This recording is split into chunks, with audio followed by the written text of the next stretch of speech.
통과 속보가 뜨는 바로 그 순간 우리 구독자분들은 매수 버튼을 누르시겠습니까? 몇 년을 기다린 뉴스인데 이걸 왜 물어보나 싶으시죠? 근데 이번 영상이 끝날 때쯤이면 그 순간에 눌러야 될 버튼이 조금 다르게 보이기 시작을 하실 겁니다. 이게 무슨 말이냐? 이번 주말 사이에 이런 소식이 나왔죠. 미국 하원에서 디지털 자산 쪽을 책임지는 소위원회 위원장 브라이언 스틸 의원이 말을 한 건데요. 그동안 발목을 잡아왔던 윤리 조항 문제에 대한 논의가 사실상 지금 마무리 국면까지 들어갔다는 폭탄 발언을 남겼습니다. 그래서 빠르면 다음 주, 그러니까 미국 시간 기준 바로 이번 주에 클래리티 법안이 상원을 통과할 가능성이 매우 높다라는 건데요. 그렇다면 당연히 리플 XRP한테 엄청난 호재겠죠. 암호화폐 매체 코인페이퍼가 전한 보도 내용입니다. 근데 솔직한 말로 이런 얘기가 처음은 아니죠.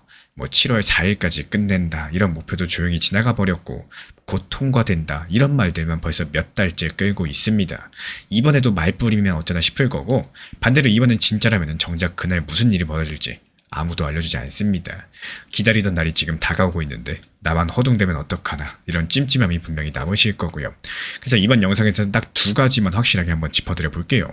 이 다음 주 통과라는 말이 진짜인지 뉴스보다 먼저 알아낼 수 있는 방법은 뭘까? 그리고 진짜 통과된다면 그날과 그 뒤에 벌어지는 일은 무엇일까? 여기에 대해서 포커스를 맞춰보도록 하겠습니다. 자, 먼저 첫 번째부터인데요.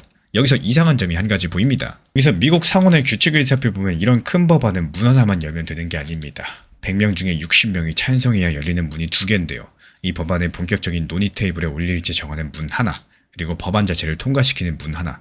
근데 규칙상으로 이 문 하나를 여는데 며칠씩, 사실상 일하는 한 주가 통째로 들어가게 되어 있습니다. 이 고속도로에 요금소가 두 개가 있는데 요금소마다 일주일씩 걸리는 셈이겠죠. 그리고 다가오는 8월 7일쯤이면은 이 미국의 상원은 긴 여름 휴회, 쉽게 말해가지고 방학에 들어가게 됩니다. 그럼 지금 남은 시간이 딱 2주 남짓 남았는데 이 문 두 개 각각 일주일이면은 정말 아슬아슬하게 꽉 차는 경우예요. 그러니까 며칠 안에 통과라는 말 자체가 계산기를 두드려보면 원래는 잘 나오지 않는 말이죠. 그런데도 왜 그렇게 자신 있게 말을 했을까요? 여기에 대한 정답은 지름길에 있습니다. 지금 미국 상원은 예외가 하나 있죠. 여야가 토론 시간을 줄이고 빨리빨리 가자고 다 같이 합의해 준다면 그 일주일짜리 절차가 며칠로 확 줄어듭니다. 하이패스가 열린다는 건데, 근데 중요한 거는 이 하이패스는 그동안 반대해온 민주당 쪽이 고개를 끄덕여야지만 열린다는 겁니다. 그럼 여기서부터는 제 나름의 읽기가 시작이 되는데요. 다음 주에 통과될 수 있다는 말 자체가 성립되려면 민주당이 협조할 이유들, 그러니까 이 윤리조항과 관련해가지고 합의가 정말로 끝나 있어야 됩니다. 그리고 이런 발언들이 나온 순서를 한번 보시면요. 지난 목요일 백악관에서 대통령까지 직접 앉은 담판이 있었죠. 금요일엔 뉴욕에서 마지막 공청회가 열렸었고요. 이런 발언들은 그 직후에 나왔습니다.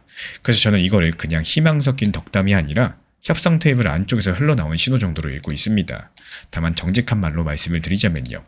합의 내용 자체는 아직 어디에도 공개되지 않았습니다. 지금은 이 발언 자체가 유일한 단서라는 거고, 그럼 이게 진짜인지 가짜인지 우리는 어떻게 확인할 수 있을까요? 여기에 대한 방법이 있습니다. 지난 클래리티 영상에서 다음 관문은 상원이 날짜를 잡느냐라고 말씀드렸는데 그걸 확인하는 창이 바로 이 이틀입니다.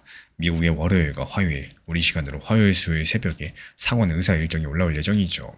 여기서 거기에 클래리티 표결 절차, 특히 시간 단축 합의 같으면 진짜입니다.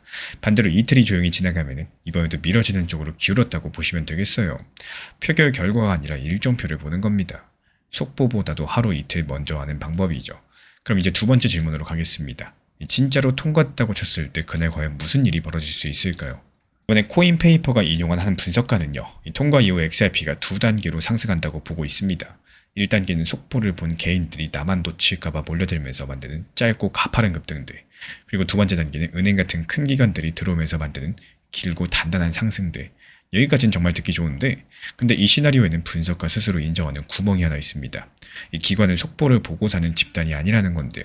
법률 검토하고 내부 규정 점검하고 시스템 연결하고 이 절차에 짧으면 몇 달, 길면 몇 년이 걸립니다.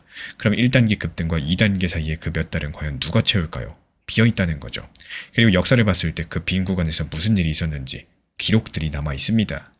이 두 가지 장면만 보겠습니다. 2024년 1월 비트코인 현물 ETF가 승인되던 날 다들 축포를 터뜨렸는데 가격은 반짝 오른 뒤에 2주 만에 고점 대비 20% 넘게 밀렸습니다. 이 당시에 우리 돈으로 6천만 원대였던 비트코인이 5천만 원 초반까지 내려갔죠. 근데 두 달 뒤에는 사상 최고가를 새로 섰었고 절차를 마친 진짜 돈이 들어오기 시작한 다음이었어요. 그리고 또 한 가지, 2023년 7월 리플 판결의 날 XRP는 하루 만에 70% 넘게 뛰었습니다. 국내 거래소 기준으로 봤을 때 600원대에서 단숨에 1200원대 언저리까지 갔죠. 그리고 몇 달에 걸쳐가지고 그 상승분 대부분을 돌려줬습니다. 다만 판결이 만든 변화대, 그러니까 미국의 거래소들이 XRP를 다시 상장시킨 것 같은 이런 구조들은 되돌아가지 않았었고, 이런 바탕들 위에서 다음 상승이 시작이 됐어요. 백화점 개장일로 따져보면은 이 새벽 오픈런 인파가 1단계고요. 진짜 매출은 결제 시스템이 다 깔린 뒤에 나오게 되는데 그 사이에 한산한 평일이 이기게 되는 겁니다. 이 뉴스가 거짓말이어서가 아니라 돈마다 들어오는 속도가 달라서 생기는 골짜기예요. 근데 이번에는 이 골짜기가 생길 수밖에 없는 이유가 하나 더 있습니다. 잘 알려지지 않은 이야기인데요. 예를 들어가지고 법이 통과되면은 XRP 같은 자산의 현물 시장엔 CFTC라는 감독기관이 주심을 맡게 됩니다. 근데 지금 그 CFTC랑 SEC 두 감독기관의 위원 자리 일부가 비어있고 그 빈자리를 누구로 채울지를 놓고 백악관과 상원이 또 따로 줄다기를 하는 중입니다. 이 법안 싸움에 가려가지고 조명을 덜 받은 네 번째 쟁점이라는 보도까지 있을 정도인데요. 규칙이 통과돼도 심판석이 아직까지 덜 치워진 상태인 거죠. 게다가 지난 지니어스법 관련된 영상에서 보셨던 것처럼 이 법은 통과되는 날이 아니라 세부 규칙이 완성된 뒤에 실제로 돌아갑니다. 그리고 여기서 소름 돋는 지점이 하나 나오는데요. 기관 자금의 시계는 대통령이 서명하는 날 켜지는 게 아니라요. 규칙과 심판이 다 갖춰진 날부터 돌기 시작한다라는 거. 그래서 골짜기는 사고가 아니라 처음부터 일정표에 들어있는 구간이라는 겁니다. 그리고 뒤집어 보면요. 그 몇 달 같은 경우는 개인들에게 주어지는 시간이라는 거예요. 우리는 법률 검토도 내부 결제도 필요 없으니까 개인들이 기관보다 앞설 수 있는 거의 유일한 구간이 바로 거기입니다. 이 통과 여부는 속보가 아니라 이번 주 초 상원 일정표가 먼저 알려줍니다. 통과 당일의 급등은 1단계일 뿐이고 그 뒤에는 기관의 절차랑 심판석의 공백 때문에 골짜기가 올 수 있다는 사실들, 그리고 그 골짜기는 무서운 구간이 아니라 절차가 필요 없는 개인들에게 주어지는 준비 시간이겠습니다. 그럼 마지막으로 한 가지만 여쭤볼게요. 그 골짜기가 진짜 오게 된다면 바닥이 어디쯤인지는 뭘 보고 재야 될까요? 이 다음 영상에서 그 계기판들 하나씩 꺼내드려 보도록 하겠습니다.